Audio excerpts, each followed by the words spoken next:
Assalamualaikum warahmatullahi wabarakatuh. Alhamdulillah, nahmaduhu wa nasta'inuhu wa nastaghfiruh wa na'udzu billahi min shururi anfusina wa min sayyiati a'malina. May yahdihillahu fala mudilla lahu wa may yudlil fala hadiya lahu. Asyhadu an la ilaha illallah wahdahu la syarika lahu wa asyhadu anna nabiyyana Muhammadan abduhu wa rasuluh. Qala jalla sya'nuhu fi kitabihil karim, ya ayyuhalladzina amanu taqullaha haqqa tuqatih wa la tamutunna illa wa antum muslimun. Amma ba'd.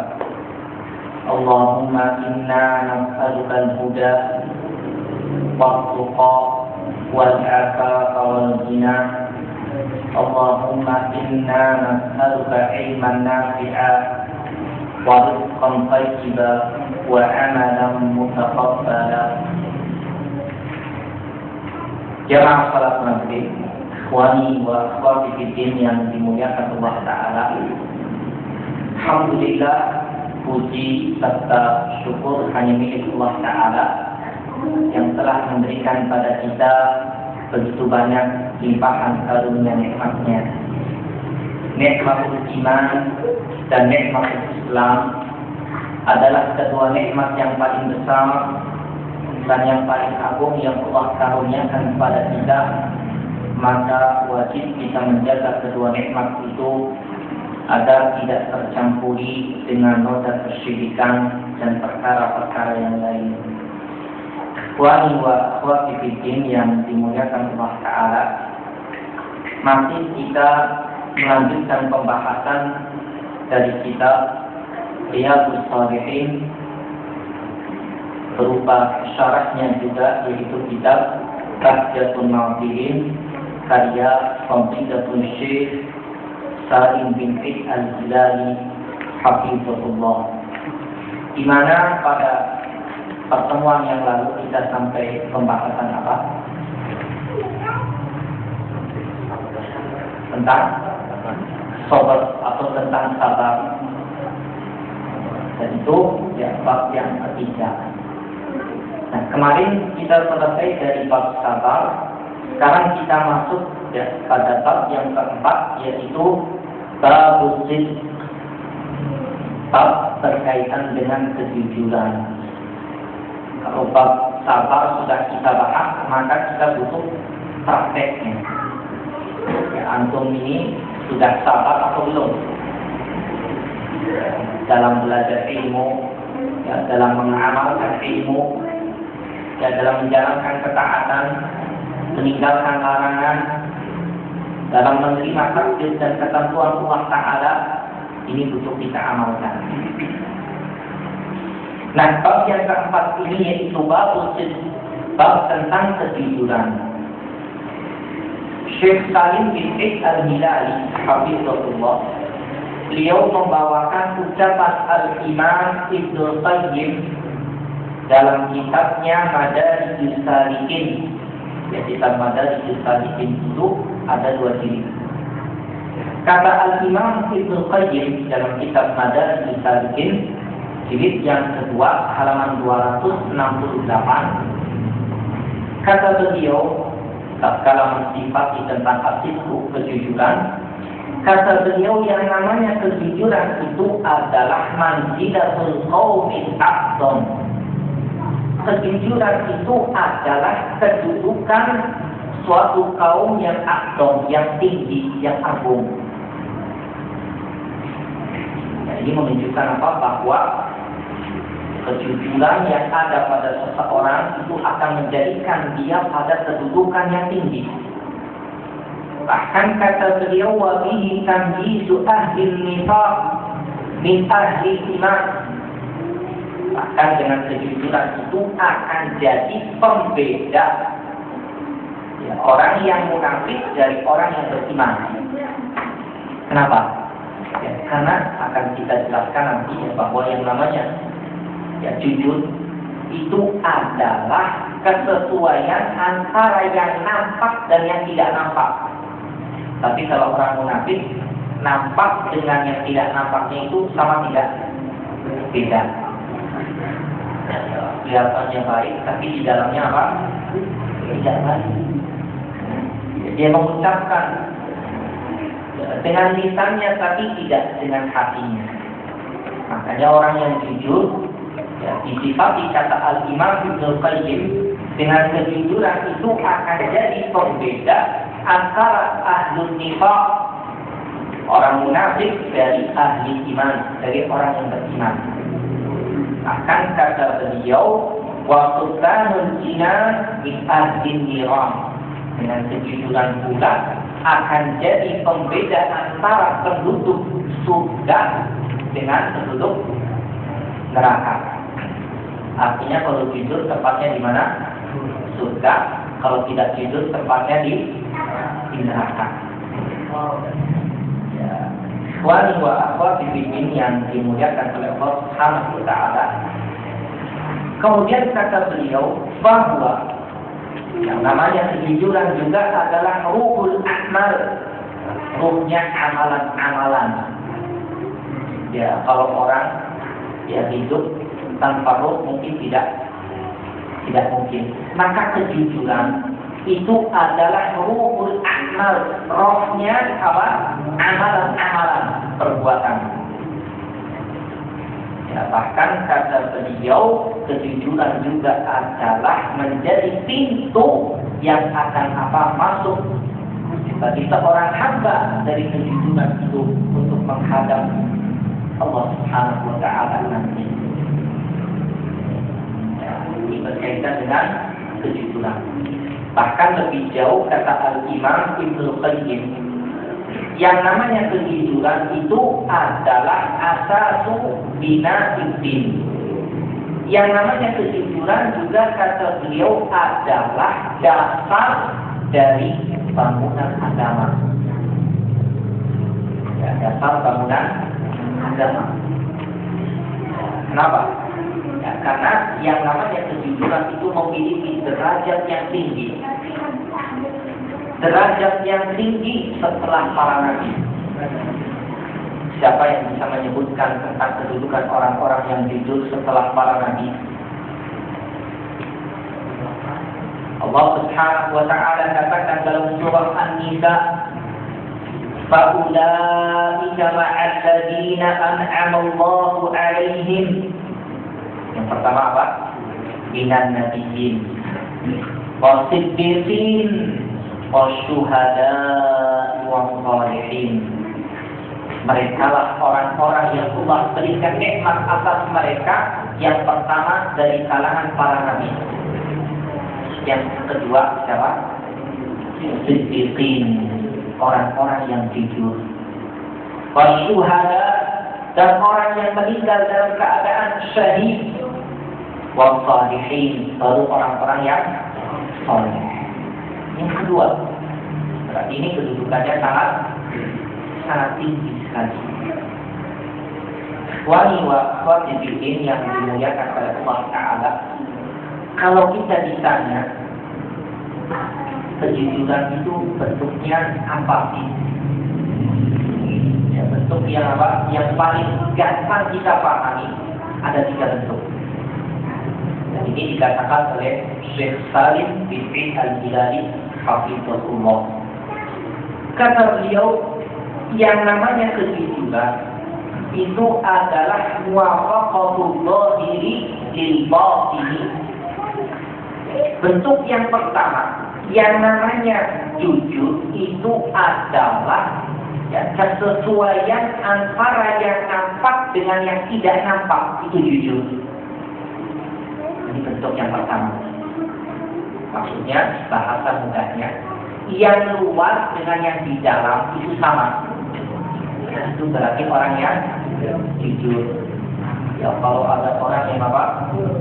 Yang nampaknya kelihatannya baik, ternyata di dalamnya apa? Tidak sama dengan yang nampak, berarti ini orang tidak jujur. Di bentuk yang pertama. Bentuk yang kedua, kata beliau adalah wal qaul bil amal. Sama antara ucapan dan perbuatan. Ya, sama antara ucapan dan perbuatan. Ya, kalau ada orang yang dia berkata tapi apa? Tidak tepat dengan, tidak sama dengan perbuatannya, maka ini berarti orang tidak jujur. Ya, umpamanya ya, nyuruh orang lain keluarganya untuk apa? Sholat di masjid, dianya apa? Duduk di rumah. Berarti kau ucapan dengan perbuatannya tidak sama, ini orang tidak jujur. Di bentuk yang kedua. Adapun bentuk yang ketiga, kata beliau adalah wal khabaru lil waqi'. Kesesuaian atau sama antara berita yang dia sampaikan dengan apa, dengan kenyataan. Maksudnya ini ya, ada orang yang membicarakan tentang suatu berita. Ternyata beritanya tidak benar dan tidak sesuai dengan yang terjadi. Tapi ini orang tidak jujur. Ya, tapi kalau dia memberitakan suatu berita yang tepat dan sesuai dengan yang terjadi, berarti ini orang jujur. Maka kita bisa menilai orang itu jujur atau tidak dalam 3 bentuk tadi. Yang pertama, tidak bisa kita tahu, yang tahu hanya Dia dan Allah Ta'ala. Kenapa? Karena yang tahu isi, ya, yang tahu hati seseorang itu siapa? Allah, Rabbul Izzati wal Jalal. Dia dan Allah Ta'ala. Karena kita ini, ya, orang yang ngerti tentang agama itu hanya boleh menilai orang dari yang nampaknya saja. Jangan terlalu jauh. Yang nampaknya saja. Adapun masalah ikhlas atau tidak, karena Allah atau tidak, ini kita tidak bisa apa? Dan tidak bisa menghukumi dia. Yang nampaknya saja. Yang nampaknya saja. Nah, yang kedua, ini bisa kita tahu. Kalau ucapan dan perbuatannya sama, berarti orang ini jujur. Kalau ucapan dan perbuatannya tidak sama, berarti tidak jujur. Ini bisa kita tahu. Dan yang ketiga, al-khabar lil waqi'. Berita yang dia beritakan sesuai tidak dengan kejadian yang ada. Kalau tepat dengan kejadian yang ada sesuai, maka ini orang jujur. Kalau tidak, berarti tidak jujur. Wa di sini yang dimuliakan Allah Ta'ala. Sekarang kita masuk pada beberapa dalil dari Al-Quran yang berkaitan dengan jujur. Ayat yang pertama dalam surah At-Taubah ayat 119. Allah Subhanahu wa Ta'ala katakan, Ya ayyuhalladzina amanu taqullah. Wahai orang-orang yang beriman, takwalah kalian kepada Allah Ta'ala wa kunu ma'as shadiqin, dan jadilah kalian bersama orang-orang yang jujur. Jujur dalam 3 perkara tadi. Yang nampak dengan yang tidak nampaknya sama. Ucapan dan perbuatannya sama. Dan setiap berita yang dia sampaikan dengan kenyataan sama. Berarti itu orang yang jujur. Berarti jujur adalah merupakan perintah Allah Ta'ala kepada para hambanya yang beriman. Karena dalam ayat ini Allah perintahkan orang-orang yang beriman untuk jujur dan terus dia komitmen untuk jujur. Ini ayat yang pertama. Kemudian ayat yang kedua, yang Allah sebutkan dalam surah Al-Ahzab ayat 35, Allah katakan, was-shadiqina was-shadiqat, dan orang-orang yang jujur dari kalangan laki-laki dan orang-orang yang jujur dari kalangan perempuan atau wanita. Ya, ini Allah Subhanahu wa Ta'ala sebutkan kejujuran adalah merupakan khoslatun mahmudatun, perkara yang dipuji, maka yang diminta oleh Allah Ta'ala, yang diperintahkan oleh Allah Ta'ala, baik mukmin yang laki-laki ataupun perempuan. Walaupun memang ya jujur ini perkara yang luar biasa apa? Luar biasa berat. Makanya kalau kita dapati ada orang jujur, biasanya langsung apa? Langsung takjub, aneh kok ada orang jujurnya. Kita menunjukkan apa? Bahwa sekarang ini jarang kita dapati orang yang jujur. Kemudian ayat yang ketiga, dan ini ayat yang terakhir yang dibawakan oleh penulis dalam surah Muhammad ayat 21, Allah Subhanahu wa Ta'ala katakan, "Falau shadaqullaha lakana khairan lahum." Kalau seandainya mereka jujur kepada Allah Ta'ala, lakana khairan lahum, maka itu lebih baik untuk mereka. Ini menunjukkan apa? Allah Ta'ala mengkhabarkan dalam ayat tadi an-samarati sidqi, tentang buah hasil dari kejujuran. Bahasanya apa? Kejujuran itu adalah khairun, adalah kebaikan dan keselamatan. Ya, kenapa? Karena yang namanya jujur itu adalah ruh. Itu tadi seseorang yang memiliki sifat jujur. Ya, makanya barang siapa yang yaitu ikhlas karena Allah Ta'ala, jujur karena Allah Ta'ala dalam keimanan dan dalam hal ketaatan, maka kejujuran itu baik untuk mereka. Ini 3 ayat yang dibawakan oleh penulis. Kemudian sekarang kita masuk pada beberapa hadis yang berkaitan dengan as-sidqu, kejujuran. Wani wa akhwati fiddin yang dimuliakan oleh Allah Ta'ala. Al-awwal, hadis yang pertama muttafaqun alaih, yang diriwayatkan Imam Bukhari dan Muslim dari seorang sahabat yang bernama Ali bin Mas'ud radhiyallahu anhu, an Nabi sallallahu alaihi wasallam qala, inna sidqa yahdi ila al-birr wa inna al-birra yahdi ila al-jannah wa inna ar-rajula la yasduqu hatta yuktaba 'inda Allah siddiqa wa inna al-kadhiba yahdi ila al-fujur wa inna al-fujura yahdi ila an-nar wa inna ar-rajula la yakzibu hatta yuktaba 'inda Allah kadzdzaba. Kata Rasulullah, inna sidqa, sesungguhnya kejujuran, yahdi ilal bir, akan menghantarkan seseorang pada kebaikan, wa innal birra, dan sesungguhnya kebaikan akan menghantarkan seseorang ke surga. Lihat, kalau orang jujur, jalannya kemana? Kebaikan. Kalau kebaikan yang dia dapatkan, jalannya kemana? Surga. Wa inna rajula, dan sesungguhnya seseorang layak buku, dia jujur. Dalam riwayat yang lainnya, taharra sidqa, dia menjaga kejujuran, tidak mau dusta, tidak mau bohong. Hatta taba'idallahi siddiqa, sehingga dia dicatat di sisi Allah Ta'ala sebagai orang yang jujur. Bayangkan, kita di keluarga pengen dicap sebagai orang yang jujur, dan kita di mana umpamanya di suatu tempat kerjaan kita inginnya oleh atasan kita itu dicap sebagai orang yang jujur, ya kan?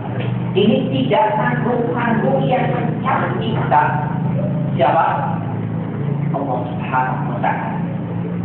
Kalau kita jujur, menjaga kejujuran, kalau sudah dicap baik, dicap jujur oleh Allah Ta'ala, maka Allah pun akan mengkhabarkan kita ini kepada ahli sama, kepada penduduk langit. Tumpukan jujur orangnya. Bayangkan, siapa yang mencap? Allah Ta'ala. Dan kita kalau dicap jujur oleh atasan, senang. Ini tidak tanggung-tanggung jawab Allah Subhanahu wa ta'ala. Wa innal kadhiba, tapi ingat, sesungguhnya kedustaan, kata Nabi, yahdi ilal wujud, akan menghantarkan seseorang pada perbuatan-perbuatan yang keji. Wa innal fujura yahdi ilal nar, dan sesungguhnya perbuatan-perbuatan yang keji akan menghantarkan ilal nar, ke neraka. Berarti bisa menghantarkan pada perbuatan yang keji. Perbuatan yang keji menghantarkan seseorang kepada neraka. Dan ingat, wa inna rajula la yakdzibu, dan tatkala seseorang dia dusta. Dalam riwayat yang lainnya, taharral kadziba, dia senantiasa menjaga kedustaan, senangnya bohong, hatta yutaba'inallahu kadzaba, sehingga dia ditulis di sisi Allah Ta'ala sebagai seorang pendusta. Saya kalau kita dicap oleh teman kita sebagai tukang bohong, senang tidak? Ya. Kita dicap oleh atasan kita pendusta, senang tidak? Pasti tidak ada yang senang. Tidak ada yang senang pasti. Ini tidak tanggung-tanggung. Ya. Dia dicap, ditulis di sisi Allah Ta'ala sebagai seorang pendusta. Nah, ini berat. Ya, tinggal pilih, jujur apa bohong. Kalau jujur, jalannya kebaikan, surga. Dicap sebagai orang yang jujur. Kalau dusta, bohong, perbuatan keji, neraka, dicap, ditulis oleh Allah Ta'ala sebagai pendusta. Sehingga kita punya gambaran, kita mau pilih yang mana? Jujur apa? Kebaikan. Wani wa akhwat fiddin yang dimuliakan oleh Allah Ta'ala. Pelajaran yang pertama dari hadis yang kita bawakan tadi, kata Syekh Salim bin Al-Gilasi, yang pertama adalah at-targhib fi sidqi. Yang pertama adalah motivasi bagi kita dalam kejujuran. Kenapa? Karena kata beliau di annahu, karena kejujuran itu adalah sababu kulli khairin, karena yang namanya kejujuran itu sebab untuk semua kebaikan. Di pelajaran yang pertama dari hadis tadi adalah motivasi semangat untuk jujur. Kenapa? Karena jujur adalah sebab semua kebaikan. Yang pertama. Yang kedua, pelajaran yang penting dari hadis tadi adalah at-tahdziru minal kadzib, peringatan yang keras dari perbuatan dusta atau bohong. Dan apa? Dan peringatan bagi orang yang gampang untuk tobat. Ini berlaku bagi semua, baik bagi pegawai, baik bagi pedagang, terutama pedagang ya. Ini biasanya banyak obral apa? Obral bohong. Kalau ada yang nawar dagangan, Pak, dia tawarkan ini Pak, harganya 40.000. Akhirnya dia tawar, Pak, boleh tidak 35.000. Aduh Pak, modalnya aja belum dapat Pak. Padahal modalnya 20.000. Ini bohong tidak? Bohong. Ini sudah terbiasa bagi para pedagang yang tidak tahu tentang hukum apa? Hukum bersumpah dengan sumpah palsu. Padahal apa? Di antara 3 kelompok orang yang adabnya keras nanti, yang Allah tidak mensucikan mereka, bagi mereka adab yang lebih adalah apa? Orang atau pedagang yang apa? Yang berbohong untuk melarikan dagangannya.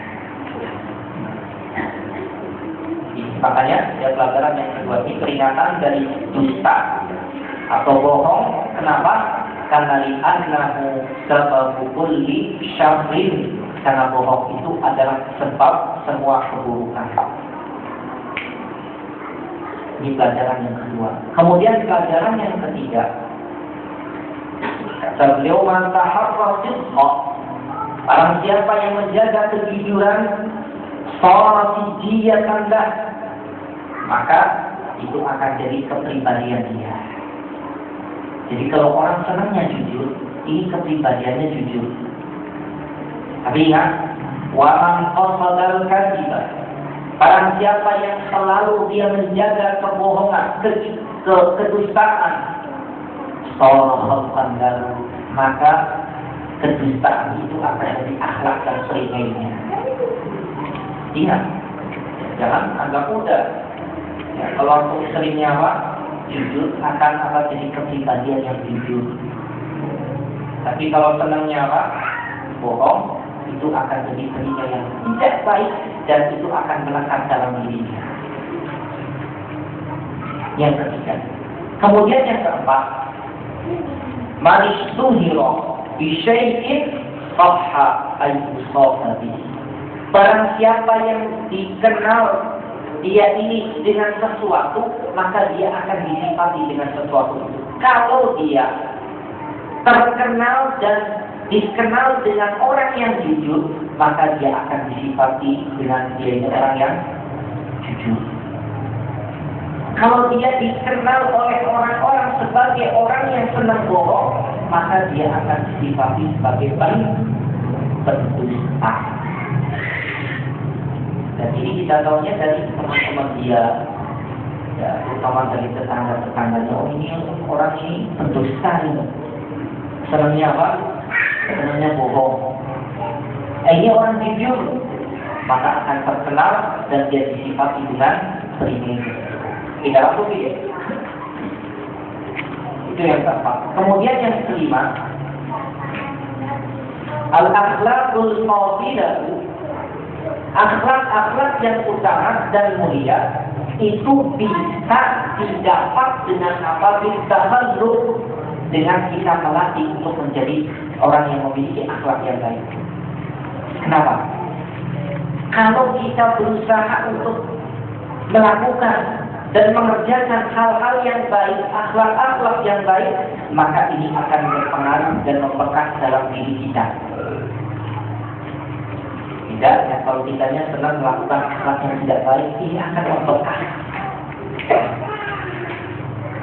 Ya, karena secara asal, ya, yang namanya akhlak secara asal itu adalah karunia yang Allah berikan kepada kita.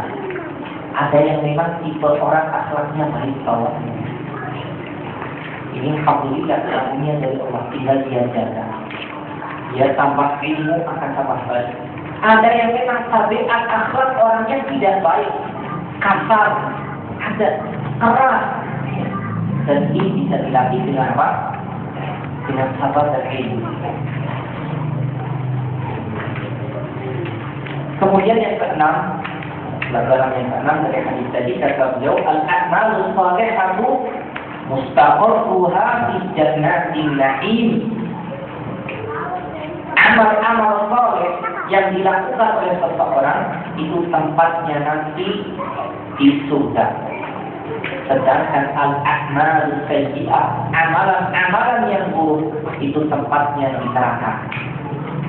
Artinya tadi, jujur adalah akhlak yang baik, tempatnya di mana? Surga. Bohong adalah amalan yang tidak baik, tempatnya pun di neraka. Akhwani wa akhwati fiddin yang dimuliakan oleh Allah Subhanahu wa taala. Kemudian hadis yang kedua atau yang terakhir dari bab sidqu atau kejujuran ini adalah hadis yang dikeluarkan oleh Imam Tirmidzi dan dia mengatakan hadisun sahihun dari an Abi Muhammadin Al-Hasani ibn Ali ibn Abi Talib radhiyallahu anhu qala hafiztu min Rasulillah sallallahu alaihi wasallam da'ma yaribuka ila ma la yaribuk fa inna rizqa tumakinatun wal kadhiba raibatun. Kata Nabi, da'ma yaribuk, tinggalkanlah apa yang meragukanmu, ila ma la yaliku, kepada apa yang tidak meragukanmu. Ini perintah dari Nabi untuk kita meninggalkan yang ragu dan menuju ke yang tidak ragu. Kenapa? Fa inna sidqa, karena sesungguhnya kejujuran, kata Nabi, tumaninatun, ketenangan, wal kadhiba raibatun, dan dusta itu akan menyebabkan kegelisahan. Wa akhwati bidin yang dimuliakan Allah Ta'ala,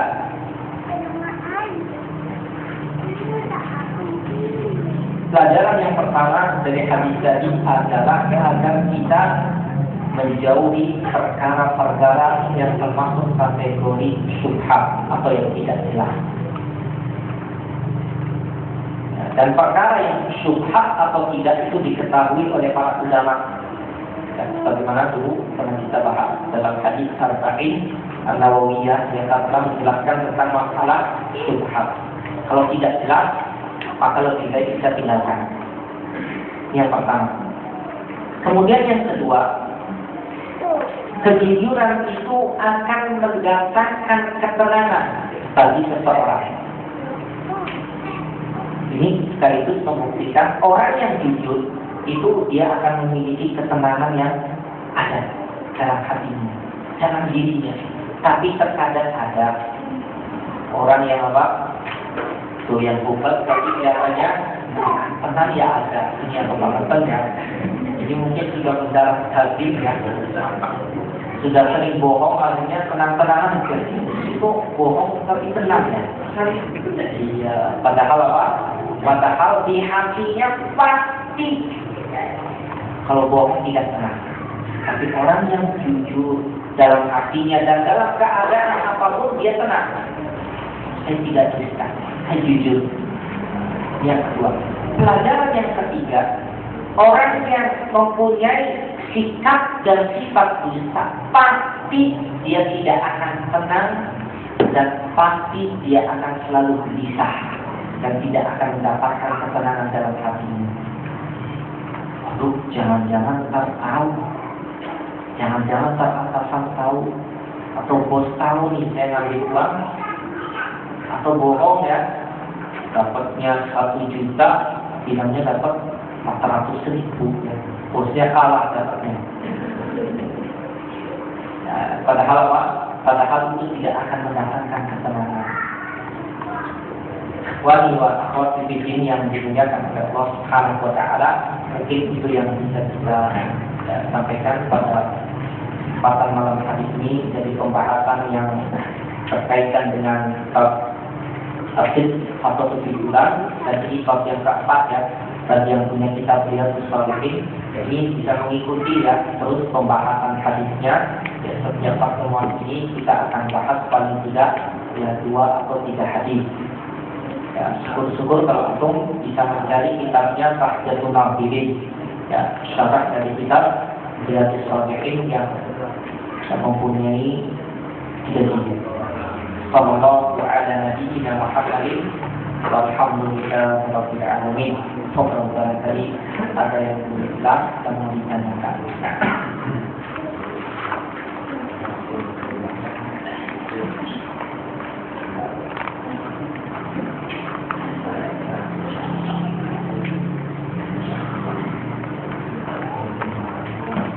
Akhwat yang mau bertanya bisa dituliskan.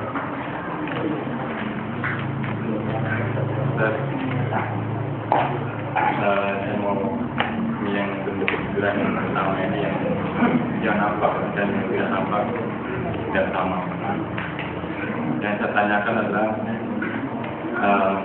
apakah bagi orang-orang yang mampu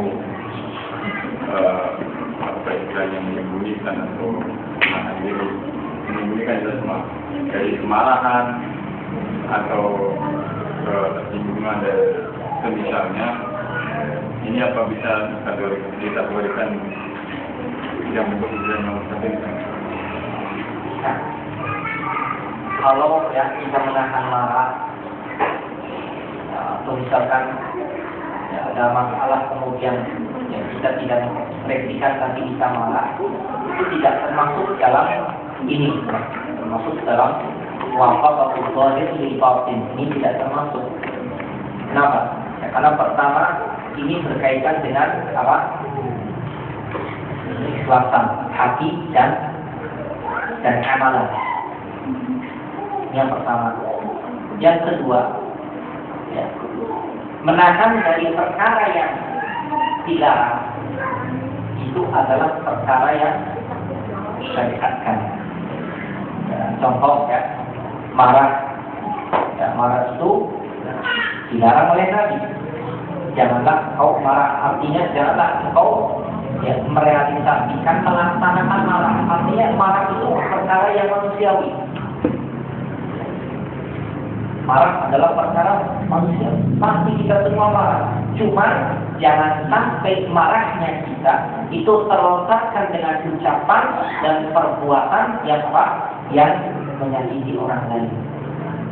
Makanya Nabi sampai berkata kepada sahabat yang ingin wasiat itu, janganlah kau marah. Ausini ya Rasulullah, wasiatkanlah kepada ya Rasulullah sampai 3 kali. Rasulullah selalu mengatakan la taksub, jangan kau marah.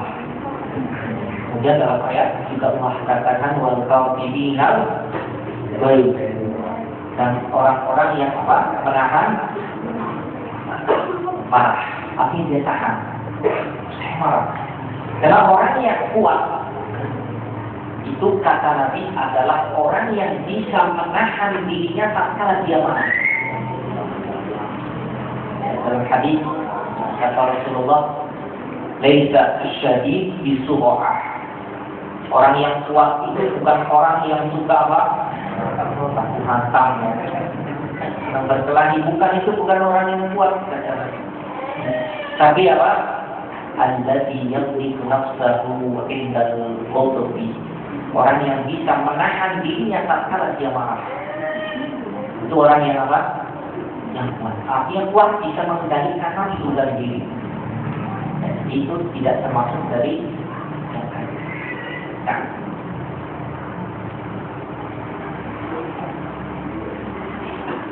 Ini ada pertanyaan, bagaimana caranya agar selalu berbuat jujur? Caranya, yang pertama belajar. Ya, tentang apa? Tentang kejujuran. Ya, belajar tentang pahala orang yang apa? Yang jujur, pahalanya apa saja. Tadi ya, itu kedudukan yang tinggi bagi orang-orang yang jujur, itu tingkatannya setelah para nabi. Wah, ini tingkatan yang tinggi. Saya jujur, tidak mau dusta. Dengan apa? Dengan kita belajar tentang kejujuran. Makanya ini ya, perkara yang kita bahas agar apa? Agar terbentuk kita ini sebagai orang-orang yang berusaha untuk jujur, tidak untuk dusta. Kemudian kita tahu tentang keutamaan yang jujur. Ya, ada keutamaan tentang orang yang at-tajir al-amin, as-shadiq, pedagang yang jujur. Ya, ada lagi orang yang apa? Yang senantiasa jujur dalam ucapannya. Ini akan mendapatkan keutamaan dan pahala dari Allah Subhanahu wa taala. Dan yang ketiga, pasti kita tahu tentang apa? Balasan dari orang yang tidak jujur, seperti dusta. Nah, akhirnya dia tidak akan dusta dan tidak mau bohong. Dan tentu itu semua setelah kita tahu dengan mempelajari ilmu agama. Allah SWT.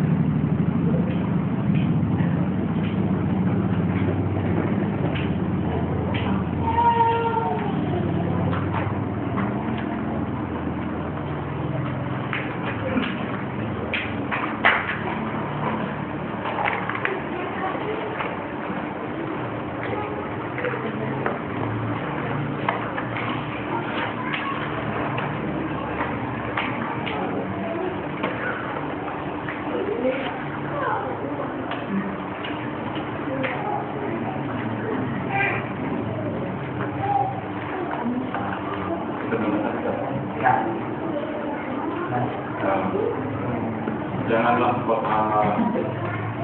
menghindari penyakit jantung. Gimana? Dan kalau pengen marah ya marah aja lah, lampiaskan, biar nggak jadi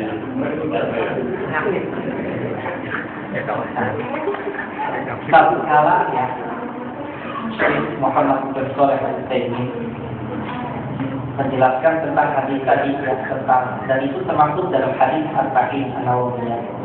Ya, tatkala ada sahabat yang datang dan minta wasiat, kata Nabi, jangan kau marah, sampai 3 kali. Jangan kau marah. Kenapa? Karena sahabat ini orangnya pemarah. Makanya Nabi itu paling tahu kondisi para sahabat. Ini orangnya suka marah, maka wasiatnya pun tentang apa? Tentang marah. Tentang marah. Akhirnya Nabi wasiatkan jangan kau marah. Nah, tatkala menjelaskan hadis itu, kata beliau salah satu dampak buruk orang yang suka marah itu akan menyebabkan tingkat kesehatannya pun akan dampak buruk. Bisa jadi akhirnya apa? Jantung. Nah, tentang kesehatan orang itu akan memburuk dengan apa? Dengan emosi dan marah. Makanya beliau memberikan trik dan cara agar orang itu bisa meredam kemarahannya dengan 2 cara saja. Yang pertama dengan bil qauli, dengan ucapan. Yang kedua dengan bil fi'li, dengan perbuatan. Bil qauli, dengan ucapan, salah satu yang diajarkan oleh Nabi tatkala ada 2 sahabat lagi bertikai lagi ribut. Jauh jelek ya, bahasa aslinya lagi ribut. Kemudian kata Nabi, ini la a'lam kalimat. Sesungguhnya aku ini tahu sebuah kalimat yang kalau seandainya mereka berdua katakan, maka tidak jadi marah dan ributnya. Siapa apa? Siapa apa? A'udzu billahi minasyaitonir rajim. Kenapa? Karena yang namanya marah itu dari syaitan. Minta perlindungan kepada Allah dari syaitan. Itu sama. Ya. Nah, bil-fi'li, dengan perbuatan, kata Nabi, kalau memang, kata beliau, kalau memang dalam keadaan kita marah, dan ini kalau rumah tangga biasanya sama-sama jadi ya. Kalau teman umpamanya ribut, ini pengennya hal ini pengennya kiri ya, ini pengennya ribut.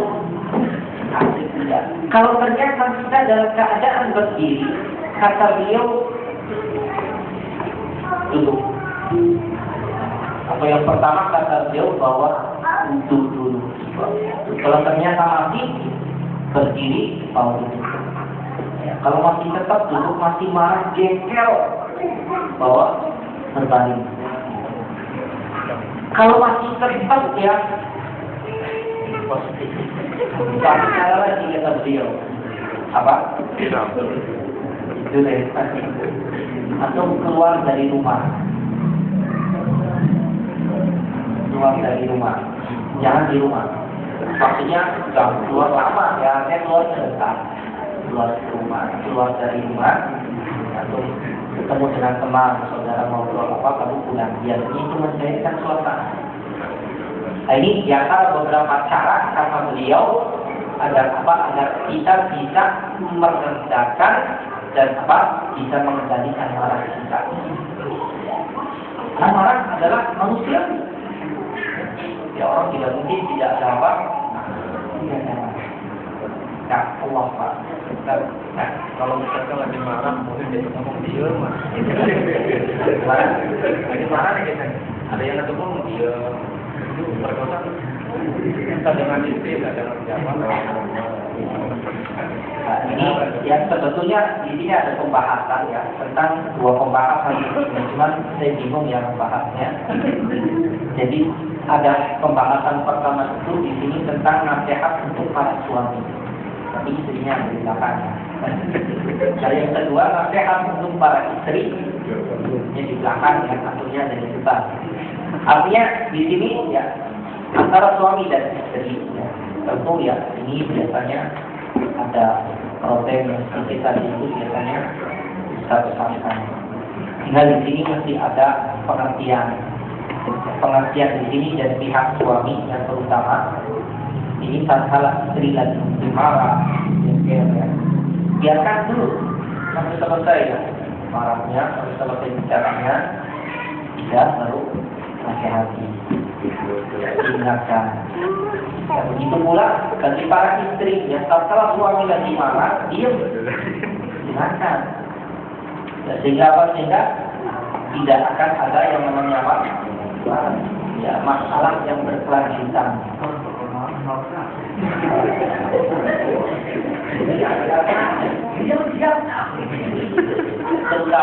Terutama di sini bagi suami.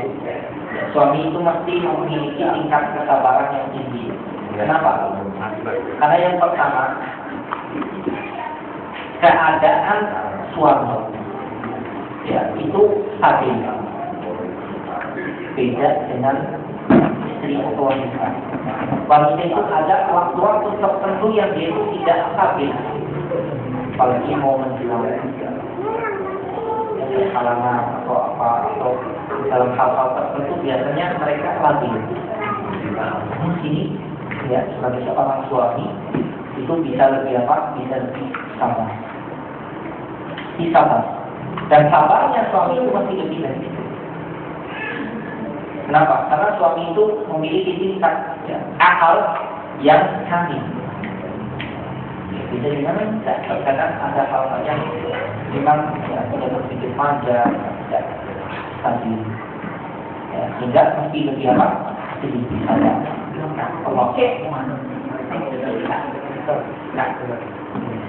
Kalau berbohong itu untuk mengurai pertikaian itu kan, artinya ada mendamaikan lain, ya, ada keluarga lain disampaikan ini keluarga itu ini, keluarga ini, padahal itu buatan ini.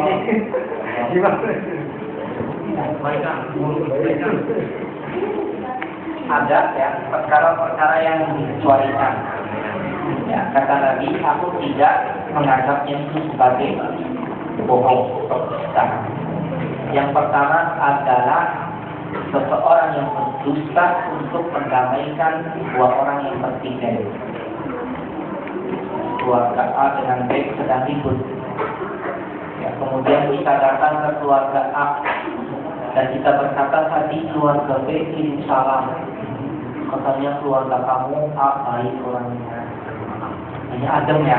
Akhirnya kita datang ke keluarga B dan kita katakan wahai B, tuh si A tadi kirim salam dan memuji bahwa kau keluarga yang baik. Padahal tidak. Artinya apa? Si A dengan si B ini buruk. Ini boleh. Dan ini kata Nabi tidak termasuk ya, kategori apa? Yang dibilang bohong. Ada ya 3 perkara diantaranya tadi. Nah, tadi yang kita sebutkan Subhanallahumma Rabbana wa bihamdika asyhadu an la